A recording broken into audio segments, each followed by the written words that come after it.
Good morning to all of you guys. Arunoday IAS में आप सभी लोगों का स्वागत है। मेरा नाम है अमित कपूर और हम लोग चर्चा कर रहे हैं मॉडर्न हिस्ट्री के बारे में। और मॉडर्न हिस्ट्री में आज जो है हम लोग बात करने वाले हैं कुछ ऐसे मुद्दे की जहां से क्वेश्चंस ज़्यादा पूछे जाते हैं। ठीक है, तो हमने कल देखा हुआ था कि भाई रजवाड़ों के प्रति कांग्रेस की नीति क्या थी, चैम्बर ऑफ प्रिंसेस किस वजह से बनाया गया हुआ था, मुद्दे पर में चर्चा करी हुई थी। ठीक है, आज हम लोग बात करने वाले हैं वो आप देखेंगे कि द्वितीय विश्व युद्ध स्टार्ट हो जाता है और उस टाइम जो वायसराय रहते हैं वो लॉर्ड लिनलिथगो रहते हैं, तो वहां पे कुछ घोषणाएं करते हैं और उसी के आगे हम लोग बात करेंगे। और वो महीना होता है अगस्त का, तो वहां से आप देखेंगे कि वो कुछ अगस्त प्रस्ताव की बात करते हैं, अर्थात अगस्त महीने में ये बातें कही जा रही हैं, इसी वजह से उसका नाम रखा गया है अगस्त प्रस्ताव। ठीक है, तो इसके आगे हम लोग बात करते हैं जाके। Good morning Neeraj. तो आज हम लोग बात करने वाले हैं अगस्त प्रस्ताव की। ठीक है, देखते हैं भाई क्या क्या चीजें। बाकी देखो हमने तमाम सारी चीजें करा दी हैं। 1857 से हमने स्टार्ट किया हुआ था और आज जो हम लोग पढ़ने वाले हैं वो ध्यान रखना 1940 में हम लोग आ गए। काफी लंबी जर्नी हमने तय कर ली हुई है। ठीक है, काफी लंबी जर्नी हमने तय की हुई है। देखते हैं भाई क्या क्या है। जो लोग नए व्यूअर हैं हमारे, ध्यान देंगे कि भाई मात्र 150 घंटे में हम यूपीएससी जीएस प्रारंभिक परीक्षा का कंप्लीट सिलेबस करा रहे हैं यहाँ पे। ठीक है, और इसकी जो टाइमिंग है वो आप देख सकते हैं, एक बार टाइमिंग देख लीजिए। टाइमिंग इसकी कुछ इस तरह से है। इंडियन पॉलिटी जो कि आप 9 से 10 बजे के बीच में यहाँ पे पढ़ेंगे। हिस्ट्री ये 11 से 12 के बीच में है। कल से मित्रों इसकी टाइमिंग चेंज हो जाएगी। ठीक है, कल से टाइमिंग जो है वो चेंज हो जाएगी, तो ध्यान रखना। जो आपकी हिस्ट्री है ये 12:15 से चलेगी। ठीक है, 12:15 से चलेगी, अर्थात 12:10 से या 12:15 से क्लास होएगी, ये टाइम चेंज हो जाएगा। और ज्योग्राफी की क्लासेस आपकी एज यूजुअल 3 से 4 चलेंगी। इंडियन इकोनॉमिक क्लासेस अभी नहीं चल रही, अभी मैं क्लासेस नहीं ले पा रहा हूं, तो ये 8 बजे से 9 बजे के बीच में ही रहेगी। और इन्वायरमेंट की क्लासेस ये आपको डेली के डेली मिल रही है, जैसा कि 6 से 8 बजे के बीच में। ठीक है, तो ये नए व्यूअर के लिए ध्यान रखेंगे। चलो अपने मुद्दे पे आते हैं। भाई, देखते हैं क्या क्या चीजें यहाँ पे हमें पढ़नी है। ठीक है, क्या क्या चीजें हमें पढ़नी है। चलो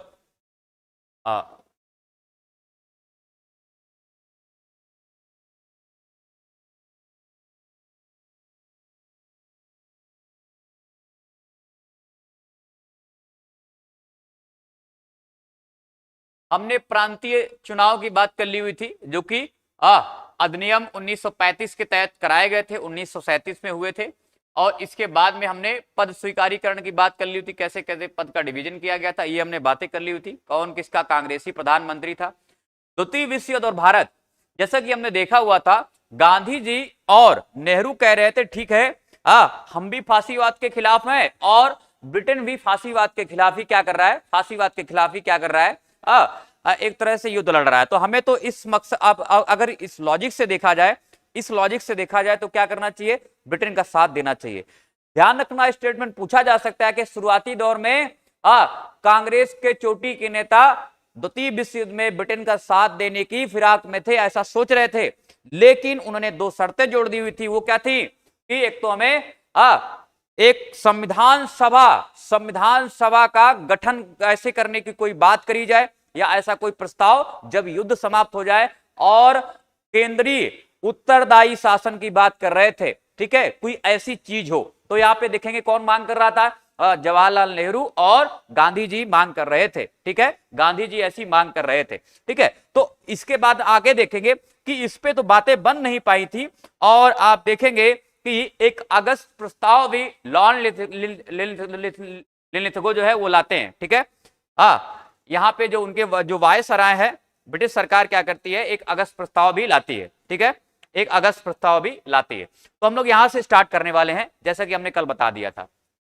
ठीक है, इस जो प्रस्ताव यहां पे देख लीजिए, जो प्रस्ताव था, क्या प्रस्ताव था कि तात्कालिक वायसराय लॉर्ड लिनलिथगो ने अगस्त प्रस्ताव की घोषणा कर दी थी। तो ये अगस्त प्रस्ताव कब का पारित किया जा रहा है, ये घोषणा कब की जा रही है, अगस्त में की जा रही है, इसी वजह से इसको अगस्त प्रस्ताव कहा जा रहा है। ठीक है, आगे देखेंगे।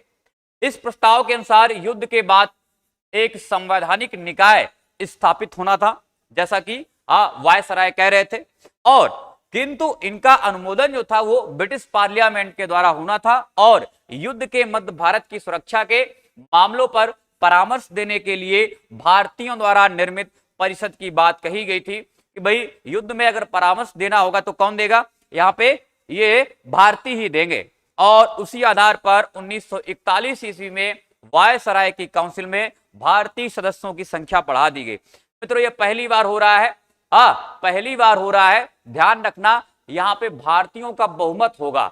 अब जो ये काउंसिल बनाई जा रही वायसराय की, अगर आपसे स्टेटमेंट इस तरह का पूछा जाए कि पहली बार सॉरी पहली बार वायसराय की काउंसिल में भारतीयों की संख्या का बहुमत था, तो कब था भाई, वो जो काउंसिल बनाई गई थी अगस्त प्रस्ताव के बाद में, ठीक है, अगस्त प्रस्ताव के बाद में जो काउंसिल बनाई गई थी उसमें देखेंगे भारतीयों की संख्या का या सदस्यों का बहुमत होता है। ठीक है, किस तरह का बहुमत होता है एक बार देखते हैं, पहली बार इसमें भारतीयों का बहुमत रखा गया था क्योंकि 12 में से 8 पदों पर भारतीयों को नियुक्त किया गया था।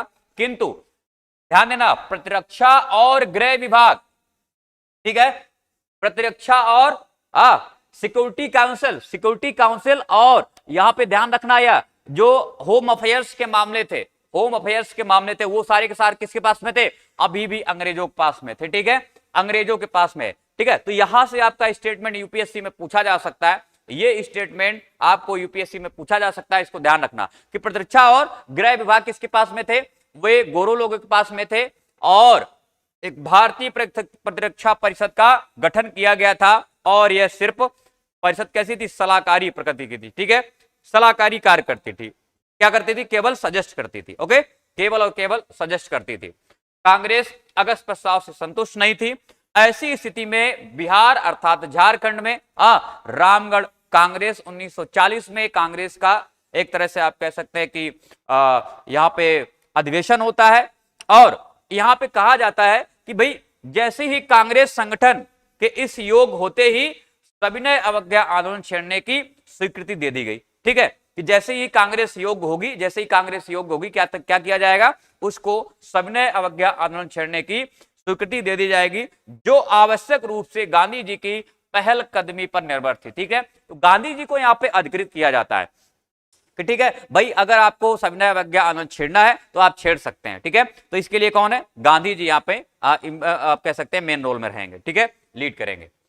अब गांधी जी जैसे ही यहाँ पे आप देखेंगे कि रामगढ़ जो अधिवेशन हुआ 1940 में, स्वीकृति मिल गई कि गांधी जी को अधिकृत किया जा रहा है, तो गांधी जी क्या उपाय अपनाते हैं इस आंदोलन को छेड़ने के लिए। देखेंगे वो उपाय अपनाते हैं, व्यक्तिगत सत्याग्रह की बात करते हैं। व्यक्तिगत सत्याग्रह इसी से जुड़ा हुआ, ध्यान रखना, इसी से जुड़ा हुआ है, अगस्त प्रस्ताव से ही जुड़ा हुआ है। तो गांधी जी व्यक्तिगत सत्याग्रह की बात करते हैं और अक्टूबर 1940 में गांधी जी ने व्यक्तिगत सविनय अवज्ञा आंदोलन प्रारंभ किया और इस सत्याग्रह के लिए प्रथम व्यक्ति के रूप में आचार्य विनोबा भावे, ठीक है, आचार्य विनोबा भावे थे। ध्यान रखना, इनका नाम याद रखना, पीटी के लिए, स्टेट पीसीएस, वनडे और यूपीएससी के लिए। और जबकि उनकी गिरफ्तारी के पश्चात दूसरे और तीसरे सत्याग्रही के रूप में जवाहरलाल नेहरू और सरदार पटेल का चयन किया गया था। ठीक है, तो पहले कौन थे, विनोबा भावे थे और इसके बाद में दूसरे और तीसरे जवाहरलाल नेहरू और तीसरे आप देखेंगे यहाँ पे ये सरदार पटेल जी। ठीक है, परंतु इन दोनों को पहले ही गिरफ्तार कर लिया गया था और इस आंदोलन में भाषण की स्वतंत्रता अथवा सार्वजनिक रूप से युद्ध विरोधी बातें थी, ऐसी बातें कहने का मुद्दा बनाया गया था कि भाई अपनी स्वतंत्रता की मांग करिए। व्यक्तिगत सत्याग्रह जो लाया गया था उसमें कहा जा रहा था कि हमें स्वतंत्र करिए, ठीक है, हमें स्वतंत्र करिए, ऐसे आप कह सकते हैं एक तरह से स्लोगन्स दिए जा रहे थे, नारे दिए जा रहे थे। अथवा सार्वजनिक रूप से युद्ध विरोधी बातें करना कि भाई ठीक है, ये युद्ध बहुत खराब चल रहा है, ऐसा नहीं करना चाहिए ब्रिटेन को और इसके लिए हमें भाग लेना चाहिए, ये है वो है, तमाम सारी बातें ऐसे, मतलब युद्ध विरोधी बातें करनी है कि ब्रिटेन क्या है, युद्ध से अलग हो जाए, हमारी बातें सुन ले। ठीक है, तो यहाँ पे इस तरह के कुछ मुद्दे बनाए गए थे जो कि गांधी जी ने कहा था कि भाई हम भाषण में स्वतंत्रता की बात करेंगे और सार्वजनिक रूप से युद्ध विरोधी बातें करेंगे, अर्थात युद्ध की निंदा करेंगे, क्योंकि उसने भारतीय लोगों से बगैर पूछे युद्ध में शामिल होने के लिए वायसराय ने घोषणा कर दी थी। तो इस वजह से क्या करना है, युद्ध विरोधी बातें करना है। आगे देखते हैं,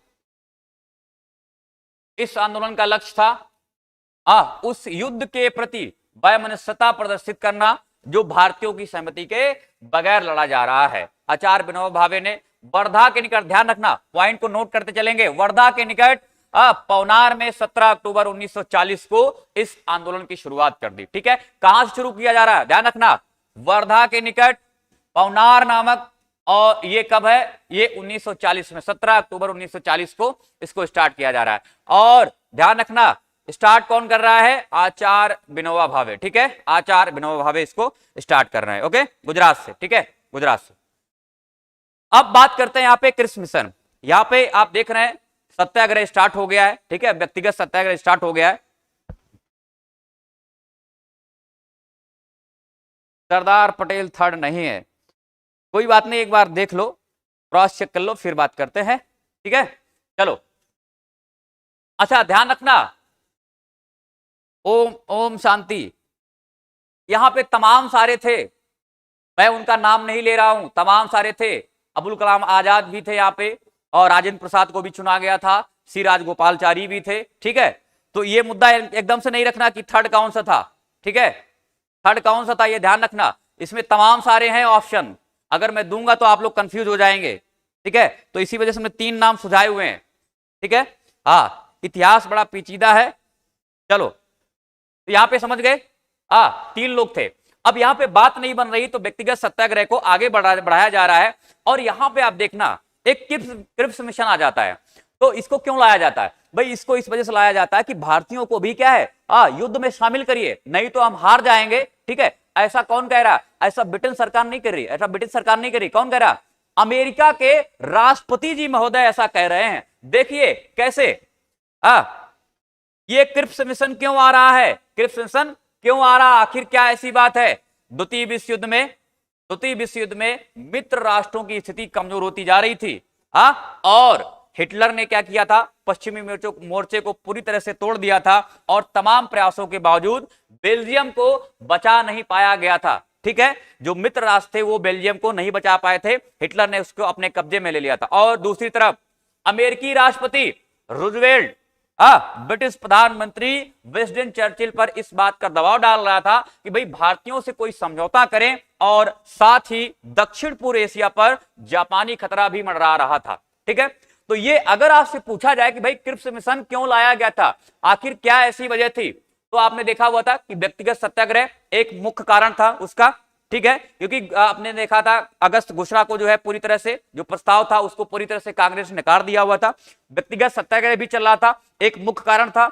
और यहां पे आप देखेंगे जो मित्र राष्ट्र हैं, जिसमें ब्रिटेन है, अमेरिका है, ऐसे राष्ट्र जो है वो कैसे कमजोर पड़ रहे थे, रूस भी उसी में शामिल था। ठीक है, कमजोर पड़ रहे थे। और खास ध्यान देना यहाँ पे, अमेरिकी राष्ट्रपति रूजवेल्ट ने ब्रिटिश प्रधानमंत्री विंस्टन चर्चिल पे क्या कर रहा था, दबाव डाला हुआ था। और इधर आप देखेंगे जापान भी आधमका, इसका भी खतरा यहाँ पे मंडरा रहा है। ठीक है, और ऐसी स्थिति में कांग्रेस से एक समझौता अनिवार्य हो गया था। ठीक है, एक समझौता अनिवार्य हो गया था। ठीक है, एक समझौता अनिवार्य हो गया था। तो अगर आपसे देखो यूपीएससी में इसी तरह के स्टेटमेंट पूछे जाएंगे आपसे कि किस मिशन के आने के लाने के क्या कारण थे, ब्रिटिश सरकार ऐसा क्यों भेज रही थी किस मिशन, तो ये सारे कारण है। एक तो आपने देखा था कि अगस्त प्रस्ताव को ठुकरा दिया गया था, दूसरा ये स्टेटमेंट के तौर पे पूछे जा सकते हैं कि व्यक्तिगत सत्याग्रह चल रहा था, तीसरा यहाँ पे जो मित्र राष्ट्र उनकी स्थिति कमजोर थी, और चौथा ध्यान रखना यहाँ पे रूजवेल्ट ने चर्चिल को बोला हुआ था कि भाई समझौता करिए भारतीयों से। ठीक है, क्योंकि आपने देखा हुआ था कि उधर बेल्जियम को नहीं बचा पाया गया था, और इधर जापान का भी खतरा मंडरा रहा था, तो इस वजह से समझौता करना अनिवार्य हो गया था। और ये 4-5 स्टेटमेंट आपसे पूछे जा सकते हैं यूपीएससी में, अगर पूछे कि भाई क्रिप्स मिशन क्यों लाया गया था, क्या बातें ऐसी थी। ठीक है, और अतः मार्च 1942 ईस्वी में स्टोफर्ड क्रिप्स की अध्यक्षता में एक कमीशन भेजा गया, और इस कमीशन ने निम्नलिखित प्रस्ताव प्रस्तुत किए हुए थे। देखते हैं क्या कहते हैं। नंबर 1 पे कहते हैं कि युद्ध के बाद एक जो संविधान निकाय है या संविधान सभा की स्थापना की जाएगी। और ऐसा ही आप देख रहे हैं कौन बोल रहा है, ऐसा ही कांग्रेस बोल रही थी, कि भाई युद्ध के बाद में, गांधी जी ऐसे ही बोल रहे थे, नेहरू जी ऐसे ही बोल रहे थे कि युद्ध के बाद में एक संविधान सभा की स्थापना की जाए। बोले ठीक है कर देंगे। क्रिप्स मिशन कह रहा है कि ठीक है भाई हम कर देंगे ऐसा। और दूसरा, इस संविधान निकाय के सदस्यों का जो निर्वाचन था वो प्रांतीय परिषदों से अप्रत्यक्ष निर्वाचन पद्धति के अनुसार होगा। जो प्रांत इससे सहमत नहीं होगा उसे अपना पृथक संविधान बनाने का अधिकार दिया जाएगा। मित्रों खास ध्यान रखना, पॉइंट को नोट करते हुए पढ़ेंगे। आप देखेंगे कि एक तरह से अपना साइलेंटली आप कह सकते हैं द्विराष्ट्र का सिद्धांत जो है ये क्रिप्स मिशन दे रहा है। क्यों दे रहा है? देख लीजिए, यहाँ पे कहता है कि जो भी प्रांत इससे सहमत नहीं होगा वो अपना पृथक संविधान जो है बना सकता है। ऐसा कुछ अधिकार दिया गया था किसमें? क्रिप्स मिशन में। और इसी वजह से आप देखेंगे कांग्रेस इसका विरोध करती है बाद में। ठीक है, और आगे देखिए, भारत के सभी दलों ने इस प्रस्ताव को अस्वीकृत कर दिया। गांधी जी ने इसे दिवालिया होने वाले बैंक का पोस्ट डेटेड चेक कहा था। ठीक है, दिवालिया होने वाला पोस्ट डेटेड चेक है ये। कब इसका डेट तो निर्धारित करिए भाई।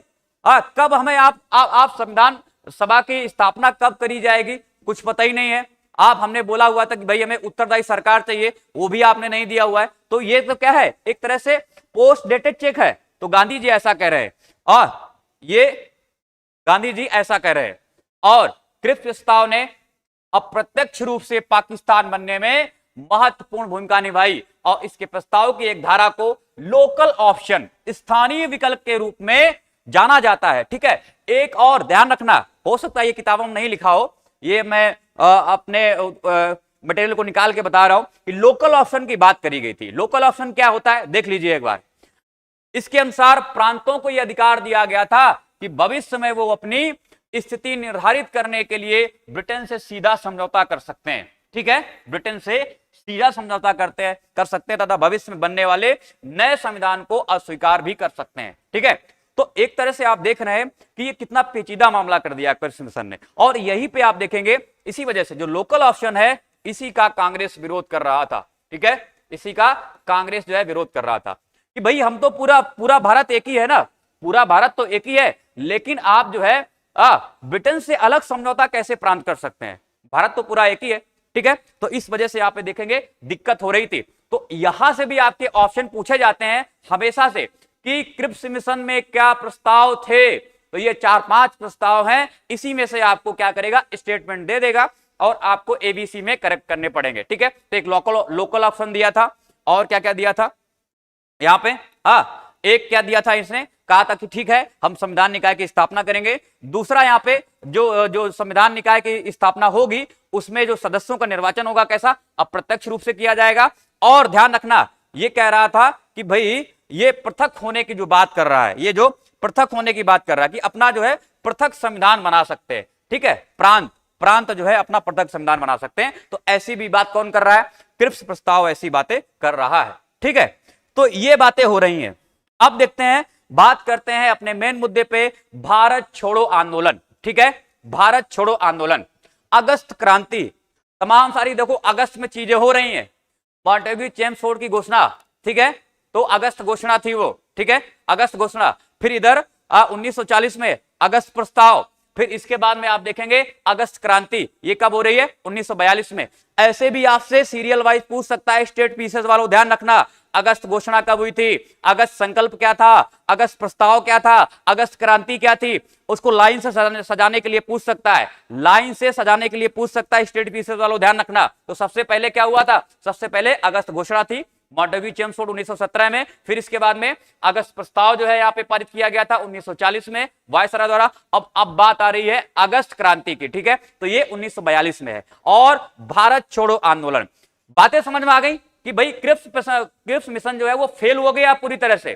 कांग्रेस कहां पे विरोध कर रहा है हमने देखा हुआ है, और उसी के एवज में अब ये भारत छोड़ो आंदोलन स्टार्ट किया जाएगा। देखते हैं, बड़ा मुद्दा है, तमाम सारे क्वेश्चंस यहां से बनते हैं। तो ध्यान रखना, अगर अब यूपीएससी कई बार घुमा घुमा के क्वेश्चन पूछता है कि अब ये बताइए भारत छोड़ो आंदोलन किस वजह से स्टार्ट हुआ था, तो क्रिप्स मिशन के फेल होने की वजह से ये हुआ था। ठीक है, ऐसे पूछा जा सकता है, ऑप्शन रहेगा उसमें, क्रिप्स मिशन के फेल होने से, अगस्त प्रस्ताव के फेल होने से, या कैबिनेट मिशन के फेल होने से। तो ऐसे ऐसे पूछेगा आपसे। ठीक है, या वेवेल योजना के फेल होने से। तो ध्यान रखना, क्रिप्स मिशन के फेल होने से भारत छोड़ो आंदोलन स्टार्ट हुआ था। ऐसे क्वेश्चन आपसे पूछे जाते हैं वन लाइनर कभी कभी। ठीक है, चलो भाई देखते हैं, भारत छोड़ो आंदोलन 1942, समय है 1942, अगस्त क्रांति, अर्थात ये भी अगस्त में स्टार्ट किया जा रहा है। देखते हैं, इस प्रकार द्वितीय विश्व युद्ध से शुरू होने के पश्चात तक सरकार एवं कांग्रेस के मध्य कोई समझौता नहीं हो सका। ठीक है, कोई समझौता नहीं हो सका। क्रिप्स सिम्पसन फेल हो गया। अंततः कांग्रेस ने एक ठोस आंदोलन करने का निर्णय लिया हुआ था और गांधी जी को भी लगने लगा था कि अब देर करना उचित नहीं है। और ध्यान रखना, गांधी जी यहां पे बड़ा गुस्से में है। एक उनका स्टेटमेंट आता, मैं पढ़ के बताता हूं, क्योंकि आप देख रहे थे कांग्रेस बड़ा फूंक फूंक के कदम रख रही थी, क्योंकि जितने भी आंदोलन अभी तक गांधी जी ने किए थे सफल नहीं हुए थे पूरी तरह से। तो वो कहते थे, कांग्रेस के जो नेता थे कहते थे कि ठीक है, गांधी जी है, गांधी जी बने रहे, कोई दिक्कत नहीं है, लेकिन अभी हमें अनुमति नहीं देनी चाहिए। ऐसी बातें होती रहती थी कांग्रेस में। तो गांधी जी बड़े गुस्से में है क्योंकि उनको तुरंत अनुमति नहीं मिल रही है। तो वो कहते क्या, एक बार देख लीजिए। कहते हैं कि ठीक है, वो कहते हैं कि भाई अब देर नहीं करनी चाहिए, लेकिन कांग्रेस यहां पे देर कर रही थोड़ी सी। क्या चुनौती देते हैं उन्होंने? कांग्रेस को यह चुनौती भी दे डाली कि अगर उसने संघर्ष का उनका प्रस्ताव स्वीकार नहीं किया तो मैं देश की बालू से ही कांग्रेस से भी बड़ा आंदोलन खड़ा कर दूंगा। ठीक है, तो इस तरह के उनके वक्तव्य आते हैं। कहा जाता है गांधी जी को गुस्सा नहीं आता था वगैरह वगैरह सारी चीजें, लेकिन यहां पे बड़े गुस्से में। ठीक है, तो स्टेटमेंट है, स्टेटमेंट ध्यान रखना, ये स्टेटमेंट किस आंदोलन को स्टार्ट करने के लिए दिया जा रहा है, ऐसे भी आपसे क्वेश्चन पूछे जा सकते हैं। ठीक है, तो ये जो स्टेटमेंट दिया है ये भारत छोड़ो आंदोलन के एवज में आप कह सकते हैं, जब ये स्टार्ट नहीं करने की बात कही गई थी कांग्रेस द्वारा तब स्टेटमेंट दिया था। तो यहां से भी आपके ऑप्शन बन सकते हैं। क्या बन सकते हैं ऑप्शन? कि भाई ये बताइए कि गांधी जी ने जो ये कहा था हम कांग्रेस से भी देश की बालू से ही हम कांग्रेस से भी बड़ा आंदोलन खड़ा कर सकते हैं, तो ये वक्तव्य कब दिया गया था? क्या असहयोग आंदोलन में दिया गया था? क्या सविनय अवज्ञा आंदोलन में दिया गया था? या फिर आप देखेंगे कि भारत छोड़ो आंदोलन में दिया गया था, या इनमें से कोई नहीं? ठीक है, तो ध्यान रखना, भारत छोड़ो आंदोलन। ठीक है, भारत छोड़ो आंदोलन। चलो, यहां पे दिया गया था। बात करते हैं आगे, नतीजन क्या हुआ? कांग्रेस व कार्य समिति ने वर्धा की अपनी बैठक, ध्यान रखना, वर्धा की अपनी बैठक अर्थात जुलाई 1942 से संघर्ष के निर्णय को अपनी स्वीकृति दे दी यहाँ पे, जिसमें गांधी जी को आंदोलन छेड़ने के लिए अधिकृत कर दिया गया। अब भाई इतने गांधी जी में गुस्से में है तो क्या किया जाएगा? उनको ही अधिकृत किया जाएगा। तो ये कहां पे? वर्धा में बैठक होती है 1942 में, गांधी जी को अधिकृत किया जाता है और 8 अगस्त 1942 को इस प्रस्ताव के अनुमोदन के लिए अखिल भारतीय कांग्रेस समिति की बैठक बंबई के ग्वालिया टैंक के मैदान में हुई।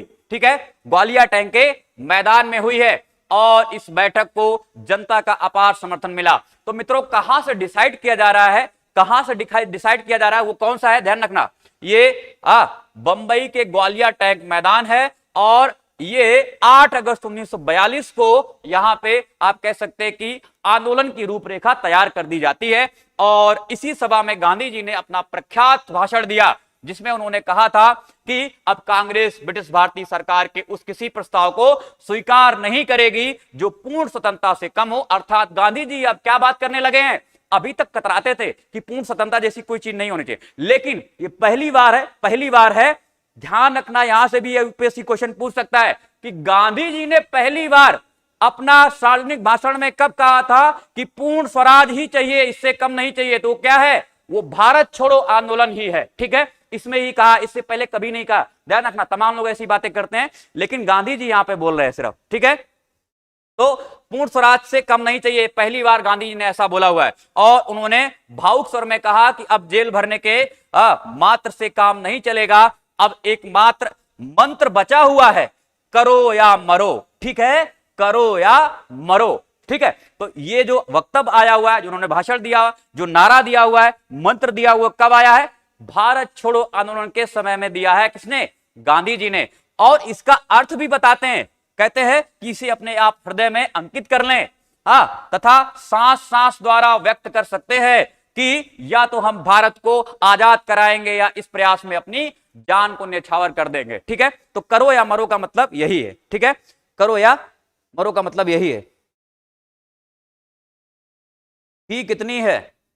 फी तो अभी देखना पड़ेगा उधर। ठीक है, फी आप ऑफिस में बात कर सकते हैं, मैं बता दूंगा किसनी है इधर। ठीक है, तो यहां पे वो अपना भाषण देते हैं और गांधी जी के भाषण में विभिन्न वर्गों के लिए साफ साफ निर्देश दिए गए थे।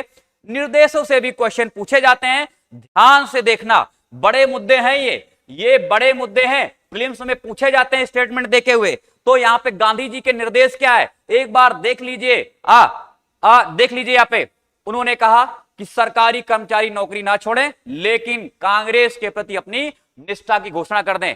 ध्यान रखना, एक चीज और मैं आपको बता रहा हूं, एक चीज यहां पे और बताऊंगा कि गांधी जी यहां पे आप देख रहे हैं कि अभी जो बात कर रहे हैं भारत छोड़ो आंदोलन में, कह रहे हैं कि नौकरी नहीं छोड़े, आप नौकरी नहीं छोड़े। लेकिन ध्यान रखना, जब हम बात कर रहे थे असहयोग आंदोलन की, जब हम बात कर रहे थे सविनय अवज्ञा आंदोलन की, तो वो क्या कर रहे थे, सबसे बहिष्कार करवा रहे थे कि सरकारी कर्मचारी नौकरी छोड़ दे, बहिष्कार कर दे, सरकारी न्यायालय का बहिष्कार कर दे, सरकारी कॉलेजों का बहिष्कार कर दे, और जो जो जो टीचर हैं वो पढ़ाना बंद कर दें सरकारी स्कूल में, जो विद्यार्थी हैं वो सरकारी स्कूल छोड़ दें। लेकिन यहां पे अलग मुद्दे हैं, ध्यान रखना। गांधी जी को चीज समझ में आ गई है, गांधी जी को चीजें समझ में आ गई है कि उससे में नुकसान हुआ था, लेकिन यहां पे और ध्यान रखना, स्टेटमेंट कैसे पूछे जाएंगे आपसे, इसको मिला के और सविनय अवज्ञा आंदोलन के स्टेटमेंट मिला के और आपको असहयोग आंदोलन के स्टेटमेंट मिला के पूछा जाएगा। तो ध्यान रखना, यहां पे किसी चीज के लिए वो मना नहीं करते हैं कि ये चीज मत करो, इसका बहिष्कार नहीं कर रहे हैं, यहां पे बहिष्कार नहीं कर रहे, लेकिन कहते हैं कि अपनी निष्ठा बना के रखिए। देखते हैं क्या क्या वो बोलते हैं, ठीक है। तो ये अलग मुद्दे हैं, यहां पे पीटी के लिए बहुत इंपॉर्टेंट है, सरकारी कर्मचारी नौकरी ना छोड़े।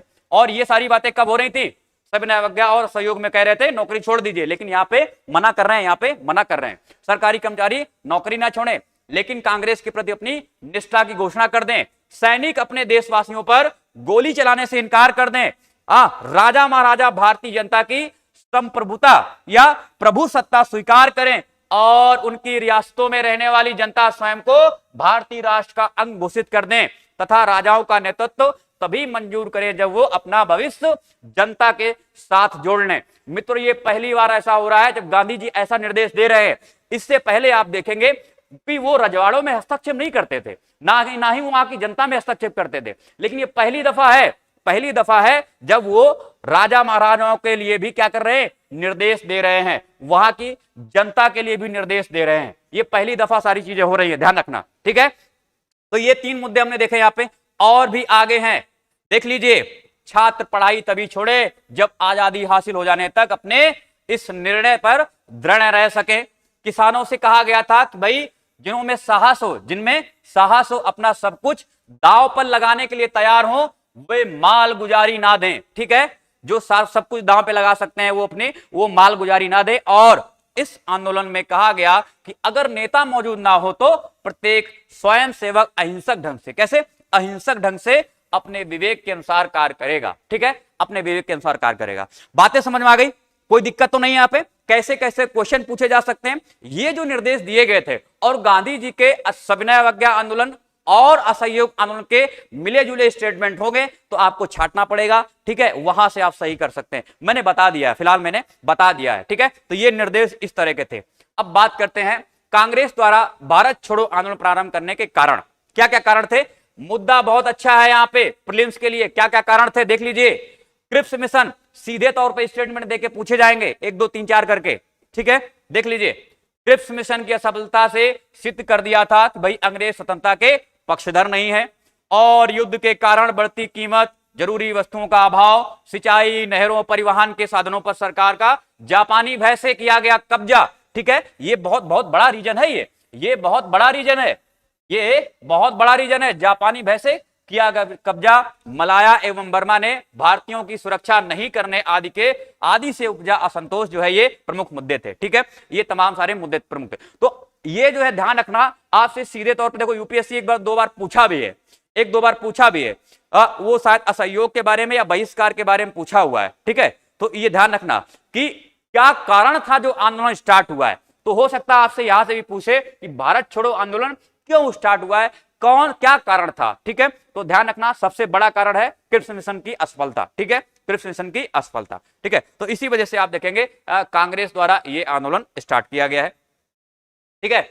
अब मित्रों खास बात ध्यान रखना, यहां से भी आपसे क्वेश्चन पूछे जाते हैं कि प्रसार कहां हुआ है। याद करो वो कुर्बानी सविनय अवज्ञा आंदोलन की 2015 में क्वेश्चन पूछा हुआ था कि मालावर तट पे या सर कोरोमंडल तट पे लीड कौन कर रहा था, ठीक है, आंदोलन को लीड कौन कर रहा था सविनय अवज्ञा में, ठीक है, सी राजगोपालचारी कर रहे थे, ऐसा स्टेटमेंट आया हुआ था। 2015 का पेपर उठा के देख लीजिए। तो जो प्रसार हो रहा है इसमें कौन कहां पे लीड कर रहा है, कहां पे जातीय सरकारें, कहां पे समानांतर सरकारें चल रही हैं, वो भी क्वेश्चन आपसे पूछे जाएंगे। एक बार देख लेते हैं प्रसार कैसे हो रहा है, क्योंकि सविनय अवज्ञा के प्रसार से एक बार क्वेश्चन पूछा जा चुका है, 2 बार पूछा जा चुका है, 3 बार पूछा जा चुका है।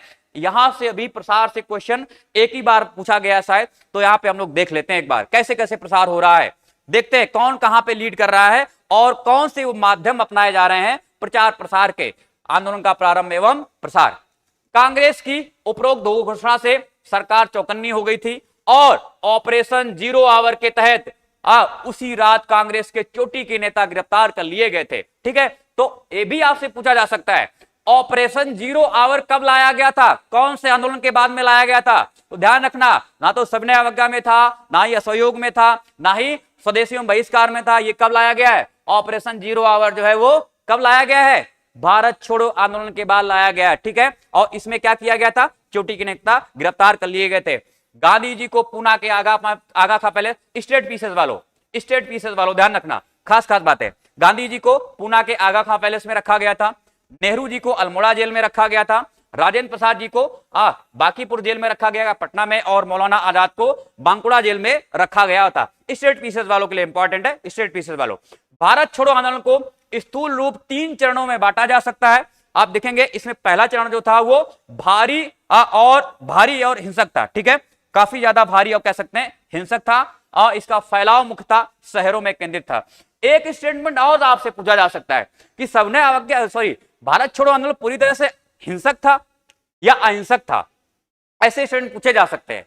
ध्यान रखना, तो इसमें हिंसा का सहारा लिया गया था। यह चीज प्रूफ कहां से होती है, यह चीज प्रूफ यहां से होती है कि गांधी जी जब देखेंगे कि 21 दिन का अनशन करते हैं, अभी हम पढ़ेंगे इसके बारे में, तो यह चीज यहां से प्रूफ होती है। यूपीएससी आपके स्टेटमेंट पूछ सकता है और तमाम सारे आप देखें दिया भी जाता है कि क्या यह आंदोलन अहिंसक था पूरी तरह से। नहीं भाई, पूरी तरह से अहिंसक नहीं था। ये शुरुआती चरण इसका बड़ा हिंसक है। ठीक है, आगे देखेंगे आप लोग। ठीक है, तो ध्यान रखना, ये प्रूफ कहां से होता है, गांधी जी जब मना कर देते हैं, वहां पे ब्रिटिश सरकार आती गांधी जी से कि ये हिंसा हो रही है, आप इसको रोकिए। सार्वजनिक संपत्तियों का किया जा रहा है, पूरी तरह से उनको खराब किया जा रहा है, तोड़ा फोड़ा जा रहा है, आग लगाई जा रही है, तो गांधी जी इसको रोकिए। तो बोलते ये आप ही ने किया धरा है, हम क्या करें इसके लिए। तो वहां से प्रूफ होता है कि आप देखेंगे जो भारत छोड़ो आंदोलन है वो हिंसक मोड़ ले लेता है। ठीक है, तो यहां से ध्यान रखना, अगर आपसे पूछा जाए अहिंसक था, नहीं भाई ये हिंसक आंदोलन था। ठीक है, चलो देखते हैं भाई एक बार। तो ये यहां पे जो स्टेट पीसेस वाला हमने देख लिया हुआ है, देख लेते हैं। और 9 अगस्त से 14 अगस्त तक तूफान का केंद्र बंबई रहा। कलकत्ता में 10 से 17 अगस्त तक हड़तालें रही। दिल्ली में भी अनेक हिंसक झड़पें हुई और अनेक लोग मारे गए। ये शुरुआती चरण कहां पे है, शहरों में विद्यमान है शुरुआती चरण। ठीक है, शहरों में है ये शुरुआती चरण, पहला चरण जिसकी हम लोग बात कर रहे हैं। पटना में सचिवालय के सामने झंडा लगाने का प्रयास कर रहे 7 नौजवानों को गोली मार दी गई और पटना शहर में 2 दिन तक कोई भी कानून व्यवस्था नहीं रही थी। ठीक है, टाटा का इस्पात कारखाना, ध्यान रखना, ये 13 दिन तक यहाँ पे बंद रहा था। और अहमदाबाद की कपड़ा मिलें 3.5 महीने तक बंद रही थी और इस वजह से आप देखेंगे अहमदाबाद को भारत का स्टालिनग्राद भी कहा जाता है। ठीक है, स्टालिनग्राद भी कहा जाता है। तो ये शहरों में मुख्यतः केंद्रित है। स्टेटमेंट आपसे ये भी पूछा जा सकता है कि ये 3-4 चरणों में जो डिवाइड किया जाता है, पहला चरण कैसा था, पहला चरण हिंसक था और शहरों में इसका आप कह सकते हैं उपस्थिति थी। ठीक है, इसकी प्रस्तुति कहां पे, शहरों में है। अगस्त के मध्य से आंदोलन ने अपने दूसरे चरण में प्रवेश किया और इस चरण में आंदोलन का केंद्र जो है वो ग्रामीण क्षेत्र में हो गया है। जुझारू विद्यार्थी बनारस, पटना, कटक जैसे केंद्रों से गांव की तरफ फैल गए और बिहार के भोजपुर क्षेत्र से आंदोलन उत्तर प्रदेश में फैल गया था। बलिया की बात करें और गाजीपुर में, ध्यान रखना लीड कौन कर रहा है, स्टेट पीसेस वालों। बलिया और गाजीपुर में चित्तू पांडे अपने देखेंगे कि आधी समानांतर सरकार स्थापित हुई थी। ठीक है, और चित्तू पांडे अपने को गांधीवादी कहते थे। ठीक है, ये गांधीवादी थे और उनकी सरकार ने कलेक्टर के सारे अधिकार छीन लिए थे और सभी गिरफ्तार कांग्रेसी नेताओं को रिहा कर दिया गया था, परंतु 1 सप्ताह के बाद ही यहां पे भी नियंत्रण हो गया। तो ध्यान रखना, समानांतर सरकार, ये पढ़ने का मकसद हमारा क्या है, समानांतर सरकार कहां पे बनी थी, कौन लीड कर रहा था। इसी वजह से ये लाइन ध्यान रखना कि बलिया और गाजीपुर में चित्तू पांडे के नेतृत्व में समानांतर सरकार बनी थी। ठीक है, समानांतर सरकार समझ रहे हो ना, ब्रिटिश सरकार के बराबर वैसी हैसियत, वैसे अधिकार, वैसी शक्तियां, यही है समानांतर सरकार। ठीक है, यही समानांतर सरकार है। बंगाल के मिदनापुर में तामलुक नामक स्थान पर 17 दिसंबर 1942 को राष्ट्रीय सरकार अर्थात जाति सरकार की स्थापना हुई थी और इसका अस्तित्व जो है सितंबर 1944 तक रहा था, 2 साल तक रहा था। तो दूसरा मुद्दा क्या है, दूसरा मुद्दा ध्यान रखना, मिदनापुर में भी समानांतर सरकार या राष्ट्रीय सरकार या जाति सरकार बनी हुई थी। तो नंबर 1 बलिया और गाजीपुर में, नंबर 2 बंगाल का मिदनापुर तामलुक नामक स्थान पर, यहां पे भी राष्ट्रीय सरकार जाति सरकार है। और आगे देखते हैं और भी कहां पे बनी हुई है जातीय सरकार की स्थापना। सतीश सामंत नेतृत्व कौन कर रहे थे, सतीश सामंत कर रहे थे। और इसी के अंतर्गत इसमें तामलुक क्षेत्र की 73 वर्षीय किसान विधवा मातंगी हजारा ने भी महत्वपूर्ण भूमिका निभाई हुई थी। इस जातीय सरकार ने बड़े पैमाने पर तेजी से राहत कार्य चलाए थे और इस सरकार ने स्कूलों को अनुदान दिया हुआ था या सशस्त्र विद्युत वाहिनी का भी गठन किया था। तो ये सारे फैक्ट याद रखना। इसके कौन ऐसा कर रहा है, ये तामलुक मिदनापुर की बात हो रही है, वहां की सरकारों ने ये सारे काम किए और आपस में समझौता करने के लिए अदालतें बनाई गई थी, ठीक है, और धनी लोगों का अतिरिक्त धन जो है गरीबों में बांट दिया गया। तो ये तामलुक सरकार ऐसा कर रही थी, ठीक है। मिदनापुर सरकार देख लो, बहुत काम का नहीं, लेकिन अगर कहीं दवा कुचला कोई क्वेश्चन कभी पूछ दिया गया तो देख लो यहाँ पे मिदनापुर में क्या क्या काम किए गए थे, वहां पे राष्ट्रीय सरकार या जातीय सरकार थी, ठीक है। देख लो भाई, आगे चलते हैं। सतारा महाराष्ट्र की समानांतर सरकार, तीसरी ये समानांतर सरकार मिल रही, ध्यान रखना, ये तीसरी नंबर पे है, ठीक है। 1, 2 और 3, ठीक है। तो महाराष्ट्र सतारा में समानांतर सरकार सर्वाधिक दीर्घजीवी साबित हुई थी। वाईवी चौहान यहाँ के सबसे महत्वपूर्ण नेता थे और उनका जो है पटवर्धन तथा अन्य भूमिगत नेताओं से संपर्क था। अर्थात कौन लीड कर रहा था यहाँ पे, वाईवी चौहान लीड कर रहे थे, ठीक है। और 1943 की शुरुआत से यहाँ आंदोलन ने पुनः जोर पकड़ा तथा 6 महीने में पुनः संगठन तैयार कर समानांतर सरकार की स्थापना की गई थी और इस चरण के महत्वपूर्ण नेता जो थे वो नाना पाटिल थे, ठीक है। तो 2 लोग लीड कर रहे हैं, कहां पे, सतारा में। तो 3 जगह हमने देख लिया हुआ है, 3 जगह हमारे यहाँ पे समानांतर सरकार बनी है। एक तो बलिया गाजीपुर में, दूसरी आपने देखी थी मिदनापुर तामलुक स्थान पे, और जो तीसरी सरकार है ये महाराष्ट्र के सतारा में बनी हुई। समानांतर सरकारें कहां बनी हुई थी, ऐसे भी आपसे पूछा जा सकता है। इस दौर में सरकार से सहयोग करने वाले लोगों और मुखबिरों तथा जो छोटे अफसर थे उन पर हमला बोल दिया गया था। बैंक डकैतियां हो रही थी तमाम सारी, न्याय मंडल और जन अदालतें भी शुरू की गई थी, ठीक है। शराबबंदी लागू की गई थी। गांधी विवाहों का आयोजन किया गया था। क्वेश्चन पूछा गया है, आप देखो गांधी विवाहों का आयोजन कब किया गया है, कौन से आंदोलन में किया गया है, ठीक है। तो इतने छोटे स्टेटमेंट में पूछ दिया जाता है कौन से आंदोलन में गांधी विवाहों का आयोजन किया गया। सोचो, अभी दिया गया था उसमें सविनय अवज्ञा में, ठीक है, बहिष्कार भी दे दिया गया था, उस टाइम गांधी जी थे भी नहीं। और इसके बाद में सविनय अवज्ञा, इसके बाद में असहयोग आंदोलन दिया गया था और इसके बाद में आप देखेंगे कि भाई भारत छोड़ो आंदोलन। तो कौन सा सही था, भारत छोड़ो आंदोलन में। तो यहाँ पे शराबबंदी लागू की थी और गांधी विवाहों का आयोजन हुआ था जिसमें कोई तड़क भड़क नहीं होती थी, अछूतों को भी आमंत्रित किया जाता था और गांव में पुस्तकालय भी खोले गए थे, ठीक है। तो ये छोटी छोटी चीजें इसमें मैं बता रहा हूं क्योंकि कहीं से भी मुद्दा छोटा सा उठाएंगे और वो पूछ देंगे भाई बताइए ये किस आंदोलन में हुआ है, ठीक है। तो आंदोलन के नाम दे दिए जाएंगे। इस वजह से मैं ओवरऑल आपको बताता चल रहा हूं, ठीक है। इस वजह से मैं ओवरऑल आपको बताता चल रहा हूं, ये भी स्टेटमेंट आए हैं छोटे छोटे, ठीक है। एक बार मैं पढ़ लेता हूं। आप आईएएस बनो, एनी टाइम क्लास चलेगा। अब क्लास चल रही है, शेड्यूल के हिसाब से चल रही है। Study with Ishan Vijay. Good morning भाई। देखो देखो, ठीक है। तो बात समझ में आ गई। गांधी विवाहों का आयोजन कब किया गया, तो ये भारत छोड़ो आंदोलन के बाद में, ठीक है। और भारत छोड़ो आंदोलन सितंबर के आसपास अपने सबसे लंबे सबसे कम उग्र में पहुंचा हुआ था और इस चरण की मुख्य विशेषता की शिक्षित युवा वर्ग के आतंकवादी गतिविधियों में भाग लेना। विशेष रूप से देखेंगे संचार साधन एवं पुलिस और सेना के केंद्र इनकी कार्रवाइयों के केंद्र के रूप में होते थे कि जहां पे सेना है, जहां पे पुलिस है, जहां पे संचार साधन है, वहां पे धावा बोल दिया जाएगा। और जो कभी कभी छापामार रूप धारण कर लेता था, जैसा कि आप उत्तरी बिहार में बात करें और नेपाल की सीमा पर जयप्रकाश नारायण के नेतृत्व में, ठीक है, जयप्रकाश नारायण के नेतृत्व में हुआ। किसानों के अंशकालिक जत्थे दिन में खेती करते थे और रात को तोड़फोड़ की कार्रवाई किया करते थे। और ध्यान रखना, इसको बोला क्या गया है, इसको कर्नाटक पद्धति के नाम से जाना जाता है। क्वेश्चन पूछा जाएगा कर्नाटक पद्धति क्या थी, ठीक है। कर्नाटक पद्धति क्या थी, तो क्या करते थे, जयप्रकाश नारायण जी क्या कर रहे थे, इसका नेतृत्व करते थे। बिहार और नेपाल की बॉर्डर से लगे हुए सीमा थी, वहां पे लगे हुए क्या करते थे ये लोग, दिन में तो क्या करते थे, किसानी करते थे और रात में तोड़फोड़ करते थे। तो ये पद्धति कर्नाटक पद्धति कही जाती है। ये पद्धति क्या है, कर्नाटक पद्धति कही जाती है। आपसे पूछा जा सकता है कर्नाटक पद्धति का प्रयोग कब किया गया था, तो कर्नाटक पद्धति का प्रयोग भारत छोड़ो आंदोलन में किया गया था। कब, किसने किया हुआ था, जयप्रकाश नारायण जी कर रहे थे, ठीक है। और ये होती क्या थी, तो दिन में किसानी और रात में तोड़फोड़, ठीक है, दिन में खेती और रात में तोड़फोड़, ये थी कर्नाटक पद्धति। देश के विभिन्न हिस्सों में भूमिगत आंदोलन का एक संगठनात्मक ढांचा भी तैयार हो गया था और इसकी बागडोर पटवर्धन जी, अरुणा आसफ अली और राम मनोहर लोहिया, सुचेता कृपलानी, छोटे भाई पुराणिक, बीजू पटनायक, आरपी गोयनका और जयप्रकाश नारायण जैसे नेताओं के हाथ में थी। बंबई शहर में विभिन्न केंद्रों से कांग्रेस रेडियो का गुप्त रूप से संचालन किया जाता था और इसके प्रसारणों को मद्रास तक सुना जा सकता था। राम मनोहर लोहिया जो है इस पे नियमित बोलते थे, ठीक है, कांग्रेस रेडियो पर क्या करते थे, नियमित रूप से बात करते थे, बोलते थे, लोगों को क्या करते थे, भाषण देते थे, स्पीच देते, ठीक है, गाइड करते थे।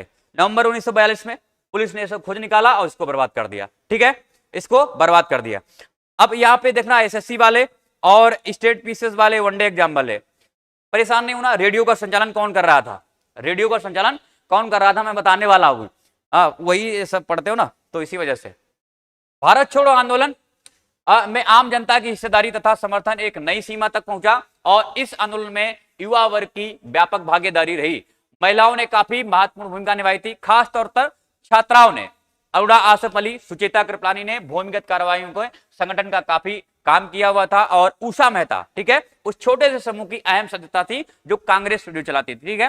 तो रेडियो कांग्रेस रेडियो का संचालन कौन करता था, संचालन उषा मेहता जी करती थी, ठीक है, उषा मेहता जी करती थी। किसानों ने भी भारी भागीदारी निभाकर विद्रोह को इतना प्रचंड बनाया था और जिसके कारण बिहार के एक संपूर्ण क्षेत्र सारण को ही कुख्यात रूप से अपराधी जिला घोषित किया गया था। ध्यान रखना, तो जो भारत छोड़ो आंदोलन था इसमें कुख्यात रूप से अपराधी जिला किसे घोषित किया गया था, बीपीएससी वालों, बिहार पीसीएस वालों, ध्यान रखना, ये संपूर्ण बिहार का सब सारण जिला है, ठीक है, सारण का जो एरिया है इसको कुख्यात, आप कह सकते हैं कुख्यात अपराधी के रूप में घोषित किया गया था, अपराधी जिला घोषित किया गया था, ठीक है। ये पूछा गया है, कई बार पूछा गया है कि ये कौन सा जिला है, ठीक है, तो यही सारण जिला है, इसको कुख्यात अपराधी के रूप में घोषित किया गया था। आगे भी देख लेते हैं। आंदोलन की खास विशेषता यह रही थी कि कहीं भी निजी संपत्ति पर आक्रमण नहीं किया गया था। पॉइंट को नोट करते हुए चलेंगे, प्रीलिम्स के लिए पॉइंट को नोट करते हुए चलेंगे। और यह सच है कि भारत छोड़ो आंदोलन में मुस्लिमों की भागीदारी कम रही थी, लेकिन मुस्लिम लीग के समर्थकों ने भी मुखबिरी नहीं की थी, बल्कि जरूरत पड़ने पर भूमिगत कार्यकर्ताओं को शरण ही दी थी। ध्यान रखना, मुखबिरी नहीं की है कांग्रेस, जो मुस्लिम लीग है, ध्यान रखना, ये जरूर है कि आंदोलन में नहीं शामिल हुए, आंदोलन में शामिल नहीं हुए, लेकिन मुखबिरी नहीं की हुई थी। जो कार्यकर्ता आंदोलन चला रहे थे उनका सहयोग ही दिया था, अर्थात उनको मतलब उनकी जगह नहीं बताई थी, तो मुखबिरी नहीं करी हुई थी, इतना ध्यान रखना, ठीक है, मुखबिरी नहीं की गई थी। यद्यपि कम्युनिस्ट पार्टी ने इस आंदोलन का बहिष्कार किया था, तथागत आप देखेंगे स्थानीय स्तरों पर सैकड़ों कम्युनिस्टों ने भी इसमें हिस्सेदारी ली थी। ध्यान रखना, जब हम बात कर रहे थे, जब हम कम्युनिस्ट पार्टी की बात कर रहे थे, इसका उदय, और कांग्रेस समाजवादी पार्टी की बात कर रहे थे, एक हमने शुरू में लेक्चर जो लिया हुआ था, तो ध्यान रखना, यहां पे हमने कहा था, आपको बताया हुआ था, हमने आपको बताया हुआ था कि भाई कम्युनिस्ट पार्टी अपने आप को पहले तो जोड़ के देखती थी, लेकिन जैसे ही सविनय अवज्ञा आंदोलन स्टार्ट होता है वो अपने आप को अलग क्यों कर लेती है।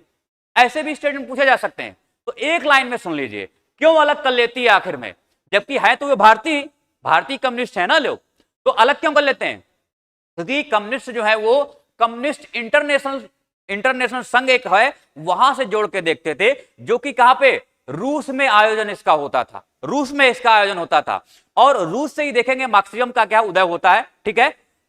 तो ये कम्युनिस्ट जो है वहां से जुड़े हुए थे, और जब देखा गया कि जो कांग्रेस है वो ब्रिटेन के खिलाफ लड़ रही है, और ब्रिटेन जो है और रूस वो क्या है, मित्र राष्ट्रों में शामिल है, मित्र राष्ट्रों में शामिल है, तो कम्युनिस्टों ने क्या किया, तुरंत अपने आप को अलग कर लिया।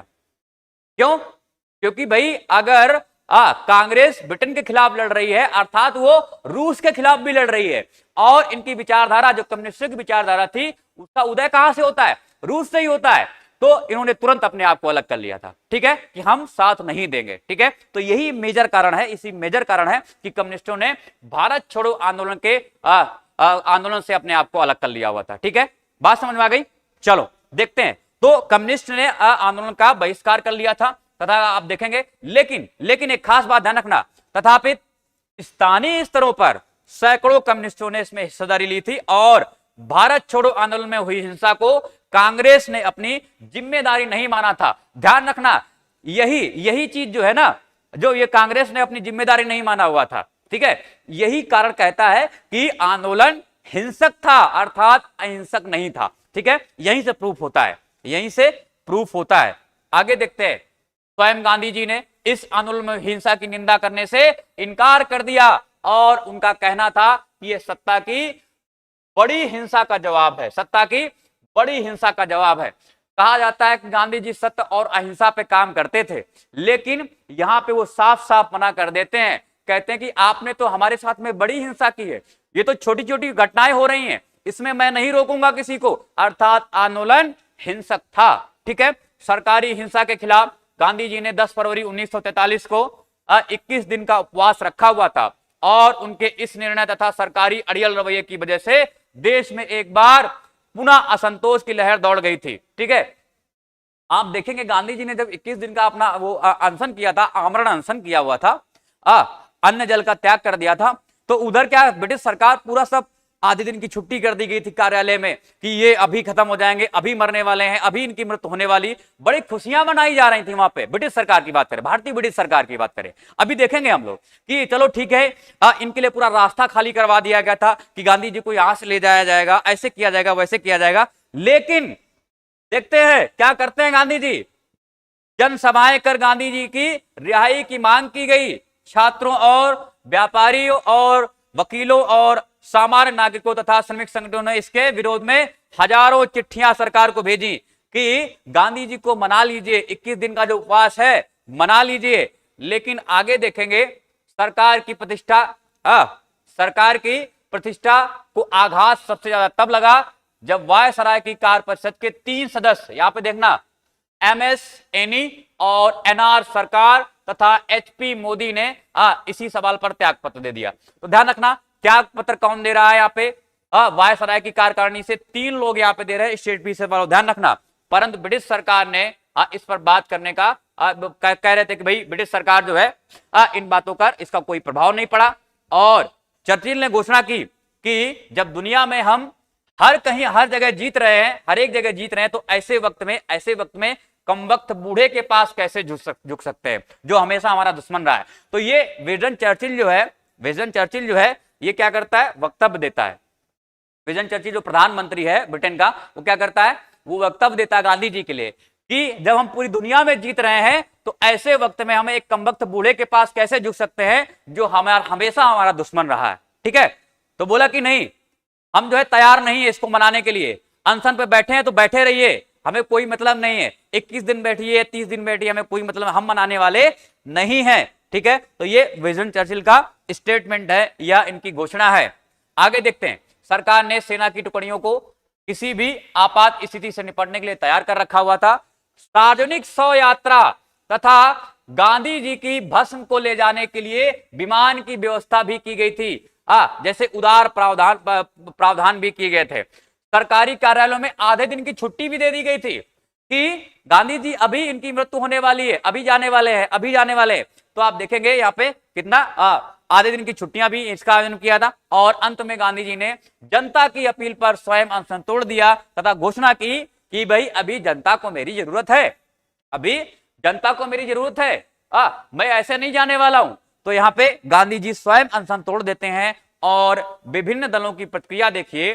कहते हैं साम्यवादी दल, मुस्लिम लीग, हिंदू महासभा और अकाली दल ने इसका विरोध किया हुआ था, ठीक है, इसका विरोध किया है। ध्यान रखना स्टेटमेंट, ये दोनों, ये दो मैं चीजें पढ़ने वाला हूं, ध्यान रखना। जो दल हैं इनकी प्रतिक्रिया देख लीजिए। इसका विरोध कौन कर रहा था? किसका विरोध? भारत छोड़ो आंदोलन का, ठीक है। भारत छोड़ो आंदोलन का विरोध कौन कौन कर रहा था? साम्यवादी दल कर रहे थे, जैसा कि हमने देखा कम्युनिस्ट शामिल ही नहीं थे। मुस्लिम लीग ये भी शामिल नहीं हुई थी, विरोध कर रही थी। हिंदू महासभा और अकाली दल जो इसका विरोध कर रहे थे, और तेज बहादुर सप्रू तथा सी राजगोपालचारी और अंबेडकर ने भी इसका विरोध किया हुआ था। ठीक है, अंबेडकर ने भी विरोध किया हुआ था, ये लोग भी शामिल नहीं हुए थे। ठीक है, ये लोग शामिल नहीं, तो कौन शामिल नहीं हुए थे, कौन विरोध कर रहे थे, ध्यान रखना उनके नाम, स्टेट पीसीएस, यूपीएससी या वनडे एग्जाम वाले। वनडे एग्जाम में तो नहीं, लेकिन स्टेट पीसीएस में और यूपीएससी वाले ध्यान रखेंगे खासकर। ठीक है, तो ये लोग विरोध कर रहे थे, साम्यवादी दल, मुस्लिम, हिंदू महासभा, अकाली दल। ठीक है, इन्होंने विरोध किया था। सप्रू जी, राजगोपालचारी जी और अंबेडकर जी भी इसके विरोध कर रहे थे। ठीक है, तो ये हमने सारी चीजें देख ली। अब हम बात करने वाले हैं 1945 के पश्चात राष्ट्रीय आंदोलन की दिशा। यहां से हम कल बात करेंगे मुस्लिम लीग और पाकिस्तान की मांग। ठीक है, तो हमने ये सारी चीजें देख ली, क्या क्या माध्यम अपनाए गए थे और किस तरह से गांधी जी के निर्देश क्या थे और क्या कारण थे, वहां से क्वेश्चन पूछे जा सकते हैं। लगभग हमने सारे डायमेंशंस को कवर कर लिया हुआ है। ठीक है, भारत छोड़ो आंदोलन के इसमें कोई भी डायमेंशन अब नहीं रहा है। ठीक है, तो हम लोग कल बात करेंगे। कल कहां से बात करने वाले हैं? कल हम लोग बात करेंगे यहां से 1945 के पश्चात राष्ट्रीय आंदोलन की दिशा और मुस्लिम लीग, और इसके पश्चात में आंदोलन की दिशा के आगे हम लोग बात करेंगे कुछ चीजें, आजाद हिंद फौज के बारे में बात करेंगे, और भी कुछ चीजें हैं जिसकी हम लोग बात करते चलेंगे। चलो, ये मुद्दे हम लोग कल डिस्कस करेंगे। स्वतंत्रता की तैयारी, सीआर फार्मूला, और इसके बाद में आगे चीजें। ठीक है मित्रों, आज इसकी एक पीडीएफ में और डालने वाला हूं। ठीक है, एक पीडीएफ में और डालने वाला हूं। कल हमने इंडियन पॉलिटी की पीडीएफ डाल दी थी, आज हम लोग बात इसकी डाल देंगे, जो हिस्ट्री हमने पढ़ाई हुई है अभी तक उसकी एक पीडीएफ डाल देंगे बढ़िया से। ठीक है, और एक पीडीएफ में आपकी ज्योग्राफी की भी डाल दूंगा। ठीक है, जितने भी चैप्टर हमने कराए हैं। तो आज हम लोग ज्योग्राफी में क्या पढ़ने वाले हैं?